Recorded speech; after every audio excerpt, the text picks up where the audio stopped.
What conventions did you look at? So we looked at 7 different conventions in the film openings. So the titles, idents, companies and production context, sound, opening shots, central protagonist and narrative, mise en scene, and the transition to the main film.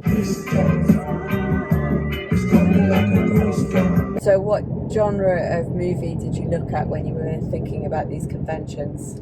But we had to look at all different genres, from indie production companies like Warp to production companies like Working Title, which is the subsidiary of NBC Universal, one of the big 5. And the genres we looked at were ranging from social realists like Tyrannosaur, which was directed by Paddy Considine and released in 2011, and slashers like Friday the 13th, which was directed by Marcus Nispel and released in 2009.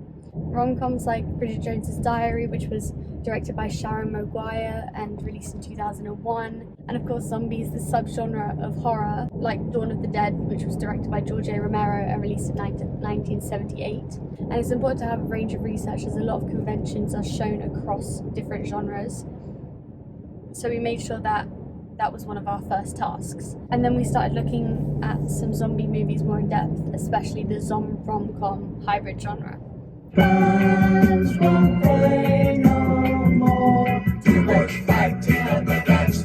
can you talk to me about the use of fonts and style in the titles? Sure, so titles have a big effect in anchoring the preferred reading. For example, in a social realist, we would expect to see a serif black or white font as it connotes seriousness. If we flip that and look at, let's say, a rom-com, we expect to see a sans serif handwriting or bubble font, as it stereotypically appeals to a female target audience. You start to breathe, and something looks you right between the eyes. You're very nice. So what did you do for Donny of the Dead? As Donny of the Dead is a rom-com hybrid genre, we wanted to have a mix of conventional fonts from the zombie and rom-com genres. To do this, we decided to have a distressed sans serif bubble font, and we took a great deal of our inspiration from Anna and the Apocalypse. The distressed aspect of it signifies a zombie aspect, and the bubble sans serif part signifies the rom-com. So besides the font that we used, we also created an order for our titles, which was inspired by a large range of genres, as they are quite similar throughout. However, I will say there are quite a few Warp movies which we looked at which had a different approach. So for example, Four Lions, which is a comedy about a suicide bomber, didn't have any titles besides the main one. We also followed the auteur theory, where the director's name is mentioned twice, like Paddy Considine's in This Is England, even though our film doesn't tackle any social issues. Do you remember the good old days before the ghost town? So tell me about the idents in the production context. So there are typically around 3 to 4 idents before the movie, which lasts for around a total of 30 seconds to a minute, but it does vary. There are some occasions where we would only see 1 ident or maybe even none. The more production companies that are involved in the making of the movie, the more the risks are spread. So unfortunately, if there's a loss, it won't be as detrimental. We wanted to have 3 idents, which applies to the common convention. Idents can be tweaked to connote the genre. So for example, in the Friday the 13th remake, which was directed by Marcus Nispel, the idents have a red tint on them, kind of signifying blood, as it is a slasher movie, which we didn't follow. As production context goes, we've taken inspiration from indie movies, as we saw the UK Film Council, which is now known as BFI, or British Film Institution, and these help fund the movie, so we decided to use Luxembourg Film Fund in our titles. What about sound? Well, sound is largely involved in anchoring the target audience and signifying the genre. Diegetic and non-diegetic music can connote the age, gender, and social class.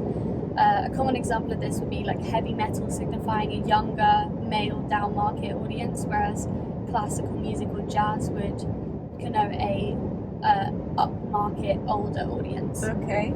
Some movies we looked at had pre-existing music, whereas others had music made specially for the movie, like Le Duncan Scorsese. So we took inspiration from This Is England, which has pre-existing music in the film opening. We also wanted to intertextualise Shaun of the Dead, as it was our main inspiration for our film opening, by having Ghost Town by The Specials playing, as that was also in the Shaun of the Dead opening. This song would also be a way to widen our target audience, as it was released in 1981, so an older audience would know it. And also Ghost Town is quite an ironic song, and it kind of adds to that comedic effect which we want to portray. For Foley sound, we took inspiration from Hot Fuzz, as it has exaggerated sound effects, which also connotes comedy. When we were researching sound, we also noticed that a good ambient sound is important in creating verisimilitude, which we also wanted to achieve in our opening. Do you think you've been successful when it comes to your first shots? Yeah, I do think we've been successful. A convention in all genres is having narrative enigma. There are obviously exceptions, but we definitely didn't want to follow those. In About a Boy, which is directed by Chris and Paul Weitz, and released in 2002, there was a large amount of narrative enigma by not showing the central protagonist immediately. However, it does provide a lot of exposition through the mise-en-scene. A different way of creating narrative enigma is providing a lack of exposition. So, for example, in Shaun of the Dead, which is directed by Edgar Wright and released in 2004, we see Shaun, the central protagonist, immediately. However, we slowly gain more exposition by finding out other characters in the scene. We decided to follow About a Boy's approach to narrative enigma rather than Shaun of the Dead's.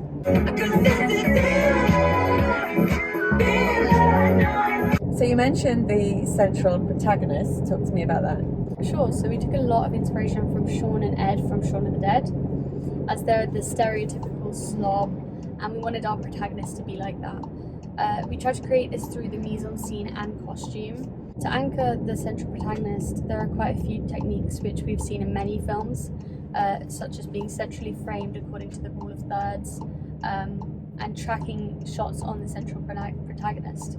We used both of these techniques as well as many others to connote this. We also looked at property and archetypes, Campbell's hero's journey, and Todorov's narrative structure, which is apparent in many different films. So when it comes to property and archetypes, in the rom-com you'll typically see the prize princess archetype and the hero archetype. We included both of these in our opening. And in the zombie genre, we typically see a villain archetype, which are the zombies in our film opening. We also included Campbell's hero's journey, showing the shift from equilibrium to the call to adventure, and Todorov's narrative structure, which shows the shift of equilibrium to disequilibrium in our opening.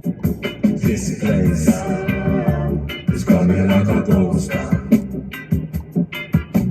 What about mise-en-scene? You've been mentioning it quite a lot. Well, mise-en-scene is what's shown on screen at any time, and this is vital in providing exposition about your character and their interests. So we took a great deal of inspiration when it came to Shaun of the Dead. As you can tell, they're slobs by their coffee table in the living room, and we practically copied that by putting empty beer cans, pizza boxes, and an ashtray on the coffee table in the living room, where our opening starts. A great example of mise-en-scene providing a large amount of exposition is About a Boy, as we see the type of person the central protagonist is before we even see him.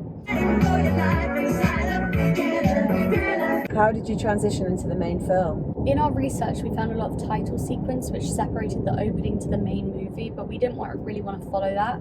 So we wanted to have our titles over the opening, and then have the main titles, which then fade to black and then fade up into the main movie. Well, thanks very much for answering all my questions. You can check out Donny of the Dead. It's out now. Thank you so much. You're welcome.